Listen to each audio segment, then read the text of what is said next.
Hello Ashish ji, welcome to Filmibeat. स्वागत है आपका। ओके, सो कॉन्ग्रेचुलेशन, आपके एक सीरियल को 10 साल हो चुके हैं। सो एक आप कह सकते हो बेसिकली इंस्पिरेशन चला गया, तो क्या कहना चाहोगे? प्यार की ये कहानी जो आपने बनाई थी, क्या सोच के बनाया था? 10 साल हो गए उसको, लेकिन स्टिल आज भी लोग याद नहीं करते नहीं, हैं। बनाने वाले हम लोग नहीं, बनाने वाले एकता कपूर हैं, हम तो डायरेक्टर हैं। तो जो हम्म, स्क्रिप्ट और जो डायरेक्शन होता है बस उसको आगे हम लेके जाते हैं। एक्चुअली मेकर्स थिंकर तो वही थी, उनका ही शो था। तो अभी आप सेट हम्म। पर हो और कॉन्स्टेंटली आपने 15 से ज्यादा जो है फिल्म को सीरीज को डायरेक्ट किया है। तो कैसे कहना चाहोगे, कैसे आपकी जर्नी स्टार्ट हुई? पहला कौन सा सीरियल था, कैसे ब्रेक मिला, और आप जब आए यूपी से तो कितना स्ट्रगल भरा आपका सफर था? स्ट्रगल तो होता है, मतलब किसी का ज्यादा किसी का कम। एज सच इनिशियली स्टार्टिंग में 1-2 साल थोड़ा था स्ट्रगल, लेकिन फिर पहला ब्रेक बालाजी में मिला। एंड बालाजी में कहानी घर घर की में एज असिस्टेंट डायरेक्टर मैंने अपना काम शुरू किया। एंड आफ्टर 2-3 years, 2003 और 4 एंड में शायद मैंने ज्वाइन किया था Balaji as an assistant. And फिर उसके बाद 2007 एंड में मुझे फर्स्ट टाइम कहानी घर घर के में ही पहला ब्रेक मिला एज अ डायरेक्टर। देन वहाँ से फिर जर्नी शुरू हुई। फिर बालाजी में काफ़ी सीरियल्स किए। देन 2000 अराउंड 13 में हमने बालाजी छोड़ दिया। और जैसे कि अभी आपने कहा कि अब आपकी जर्नी तो ऐसे काफ़ी लाइक इंस्पायरिंग है डेफिनेटली बहुत सारे लोगों के लिए। लेकिन जब आप असिस्टेंट थे, तो जब आपको पहला ब्रेक मिला था, तो उसके बाद क्या क्या चीज़ें आपने सीखी थी बीइंग एन असिस्टेंट डायरेक्टर, या फिर उस टाइम पे जब आप नए नए थे? तो क्या कुछ आप मैसेज देना चाहोगे? क्या क्या तकलीफें आपने देखी है जो आने वाले जो अपकमिंग जनरेशन है उनके जो असिस्टेंट डायरेक्टर बनेंगे या फिर जो डायरेक्टर बनना चाहते हैं उनके लिए क्या कुछ कहना चाहोगे? नहीं मतलब तकलीफें ऐसा तो नहीं थी कुछ, बट क्या जो स्ट्रगल के टाइम में जिन चीज़ों का अभाव और चीज़ें होती कि भाई बहुत चीज़ें करना चाहते हैं बहुत कुछ, लेकिन कम पैसे रिसोर्सेस चीज़ें होती है, उसको भी उस समय तकलीफ आप बोल सकते हैं, लेकिन ऐसा उसको मैं तकलीफ में नहीं काउंट करूँगा। तो प्रोसेस है, वो होता है। नए बच्चों को तो मैं यही बोलना चाहूँगा कि भाई थोड़ा फोकस्ड रहो क्या करना है, क्योंकि आज की डेट में ऑप्शंस बहुत सारे हैं, प्लेटफॉर्म बहुत बड़े बड़े हैं, चीज़ें हैं। तो बट लोग फोकस्ड नहीं है उसमें। वो बहुत कम टाइम पीरियड में बहुत सारी चीज़ें अलग-अलग करना चाहते हैं, जिसकी वजह से वो अपने 3-4 साल देने के बाद भी बहुत कुछ ग्रेट सेटअप नहीं बना पा रहे हैं। तो मेरा मानना है कि कहीं एक जगह आपको रुकना पड़ेगा, थोड़ा फोकस्ड होना पड़ेगा और उस जगह पे आपको टाइम देना पड़ेगा। किसी डायरेक्टर को टाइम देना पड़ेगा, किसी कंपनी को टाइम देना पड़ेगा, कहीं रुकना पड़ेगा आपको। ओके, और इंडस्ट्री में जो बात होती है नेपोटिज्म को लेके, क्या आपको लगता है कि वाकई टीवी इंडस्ट्री में भी नेपोटिज्म एग्जिस्ट करता है इस जमाने में, इस दौर पर? पता नहीं, मुझे तो ऐसा कहीं टीवी में अभी तक टचवुड अपना काम करते हुए तो कभी नहीं लगा, क्योंकि यहाँ पे तो जब मैं आया ना मैं किसी को जानता था ना मुझे कोई जानता था। हमने धीरे-धीरे अपनी जगह बनाई, अपने काम से जो कुछ भी मिला। और कभी जो वर्ड है या ये चीज़ है, ये पिछले 3-4 साल पहले तो हमने बहुत ग्रेट नहीं सुनी थी। एंड ये काम हमारे मेरे उसमें तो कहीं आड़े नहीं आया, ना कोई प्रॉब्लम दिया।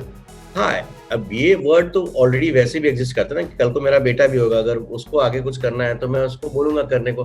तो इसको आप नेपोटिज़्म नहीं बोल सकते, एक फ़ेवर होता है कि भाई आप करो, अगर आपकी किस्मत में सस्टेन तो करोगे आगे। और इसके अलावा वेल आपने काफ़ी अच्छी बात की, लेकिन इसके अलावा और भी कई सारी चीज़ें हैं जो मैं आपसे जानना चाहूँगी। जैसे कि अगर हम बात करते हैं कि इतने सारे सीरियल्स आपने किए हैं, तो सबसे बेस्ट अगर पूछूँ जिसमें ज़्यादा प्रॉब्लम नहीं हुआ, एक्टर ऑन टाइम आए, किसी ने सेट पे जो है टेंशन्स नहीं दिखाए, सब चीज़ें सही हुई, ऐसे जो बहुत ईज़ी था, वो कौन-सा सीरियल था? और सबसे अगर डिफ़िकल्ट वाला पूछूँ, तो वो कौन-सा सीरियल था? अ,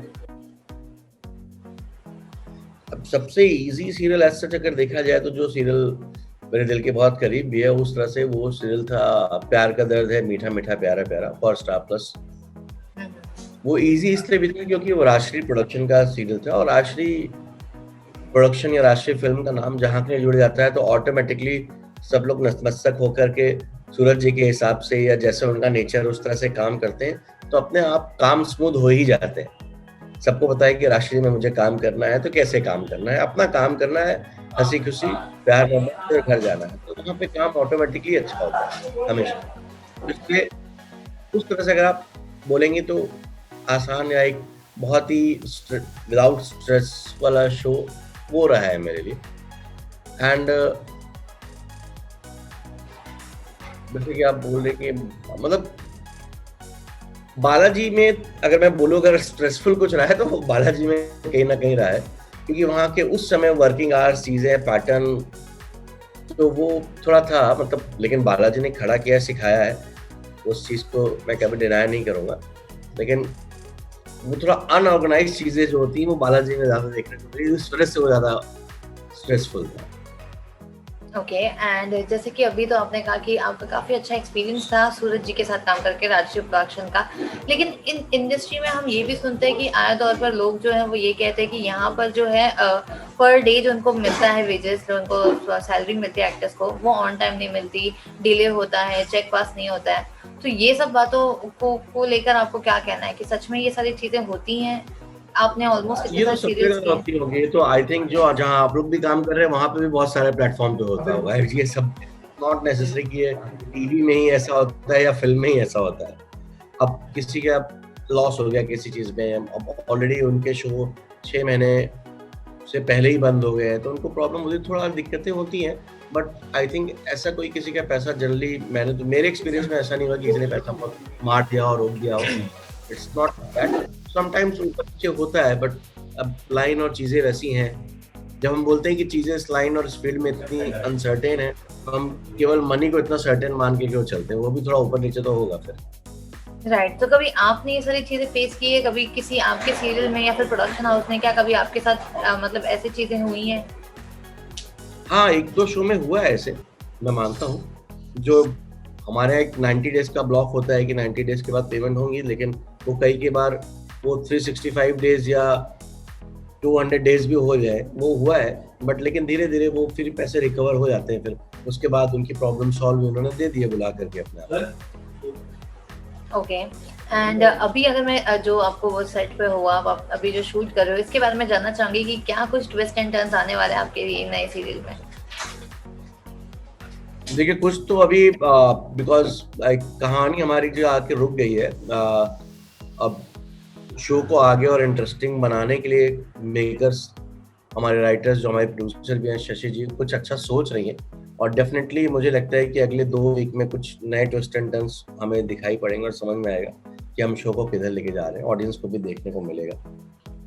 ओके। और लॉकडाउन जब भी हुआ तब से जो नई वापस से मतलब शूट स्टार्ट हुई है, सेट पे आना जाना, तो अभी क्या चीज़ें सब स्टेबल हो गई है, नॉर्मल हो चुकी है? क्या कुछ प्रिकॉशन अभी भी आप लिया जा रहा है सेट पर? आई थिंक ना अभी काफ़ी हद तक नॉर्मल हो गया, लोग प्रिकॉशन ले रहे हैं, मास्क वास्क पहनते हैं, लेकिन समहाउ मैं बताऊँ आपको तो लोग भूल गए हैं कहीं न कहीं बहुत ज़्यादा शूटिंग में। अभी उतना नहीं जितना इनिशियली जून, जुलाई, अगस्त, सितंबर तक में था। अभी तो ऐसा लगता है कि है ही नहीं, मतलब ऐसा शूटिंग पे ऐसा लगता है, बट ऐसा हमें मानना नहीं चाहिए, हमें प्रिकॉशन लेने चाहिए।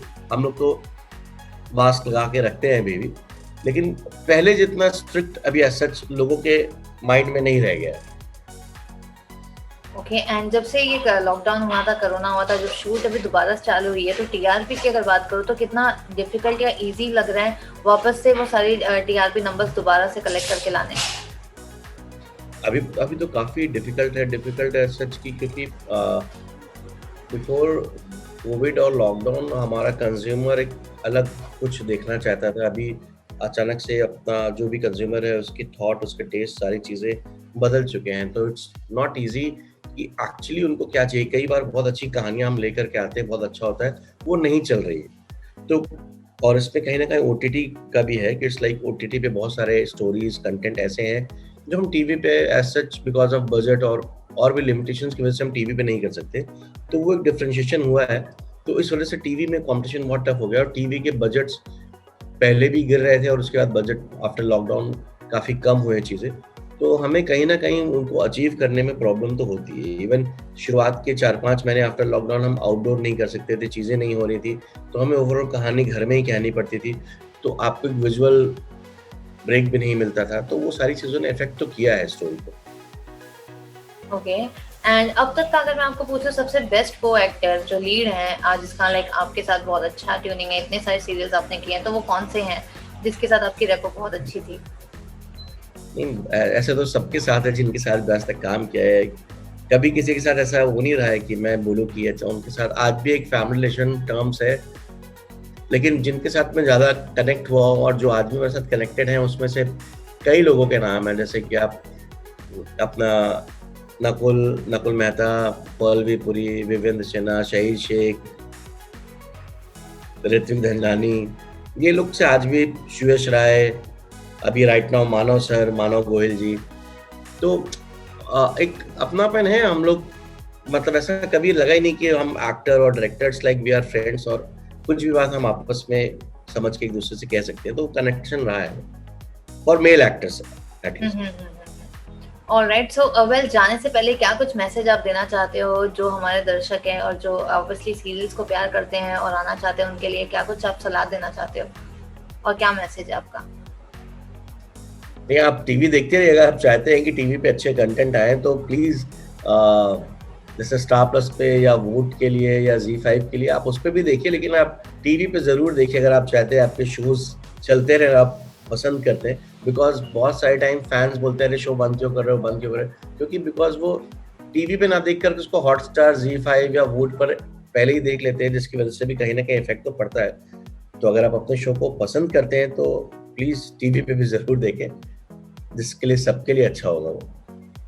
ओके, और वेल अभी बिग बॉस चल रहा है रियलिटी शो, अगर आप क्या बिग बॉस फॉलो कर पा रहे हैं या फिर आपका कोई मतलब जिसके साथ आपने काम किया है पहचानने वाला, क्या कोई घर के अंदर है? अभी घर के अंदर पहचानने वाला इस सीजन में तो जैस्मीन थी जो बाहर हो गई। जैस्मीन के साथ भी काफी मेरे अच्छे हैं एंड मैंने उनके साथ दो शो में काम किया है। वो काफी अच्छी एक्टर भी है और काफी जैसा दिखाया जैस्मीन वैसी ही थी। तो जैस्मीन ही है अभी तक तो जिनको मैं जानता हूँ। ओके, तो जैस्मिन की कौन सी ऐसी क्वालिटी थी जो आपको काफी पसंद है? जैस्मीन ऐसी है ही, जैस्मीन जैसा बस बहुत लोगों ने बोला कि अरे ऐसी है, ये नाटक कर रही है, रोने का। बट लेकिन जैस्मीन इनिशियली उसके अंदर वो बचपना है, वो बच्ची है, वो अंदर से इनोसेंट है। वो उसको जो अच्छा लगता है बोलती है, जो बुरा लगता है बोलती है। उसके अंदर कुछ छिपाने और बस करने का कुछ है नहीं। वो मतलब एज एन एक्टर भी ऐसी कि आप करवा लो उससे आपको जो कराना है। अब आप सोचोगे कि वो अपने आप से बहुत अच्छा कुछ करे तो वो जैस्मीन उतना दिमाग नहीं लगेगा, वो उसको लगेगा कि आप बताओ कैसे करना है, आप जैसा बोलोगे तो वो उस तरह से जरूर करेगी वो। ओके, और अली और जैस्मिन की केमिस्ट्री कैसी लगती है आपको? अभी तो अच्छे लगते हैं, अली को मैं नहीं जानता हूँ बट दोनों अच्छे तो लगते हैं। मतलब वो तो जैस्मीन का कॉल है कि दोनों की केमिस्ट्री क्या है। अली भी सही अच्छा लड़का है। ओके, एंड अगर विनिंग क्वालिटी पूछूं तो क्या लग रहा है बिग बॉस देख के कि कौन सा कंटेस्टेंट है जो ये सीजन जीत सकता है? पता नहीं, मुझे तो ऐसा अभी कुछ नहीं लग रहा, बट मुझे लग रहा है कि राहुल वैद्य भी जीत सकता है। ओके, राहुल के चांसेस आपको लग रहे हैं? हाँ मुझे ऐसा लगता है, पता नहीं। ठीक है, thank you so much Avinash ji हमसे बात करने के लिए, जुड़ने के लिए। एंड आई विश कि आपकी जो है टीआरपी बहुत ही जल्दी शोज़ की बुलंदियां छुए और जैसे कि अभी आपने कहा लोग आपका इंटरव्यू देखे उनको पता चले कि लोग कितना मेहनत करते हैं सेट्स पर। एंड ड्यूरिंग दिस लॉकडाउन भी थैंक यू सो मच हमसे जुड़ने के लिए, हमसे बातें करने के लिए और समय देने के लिए। शुक्रिया। जी thank you so much, thank you.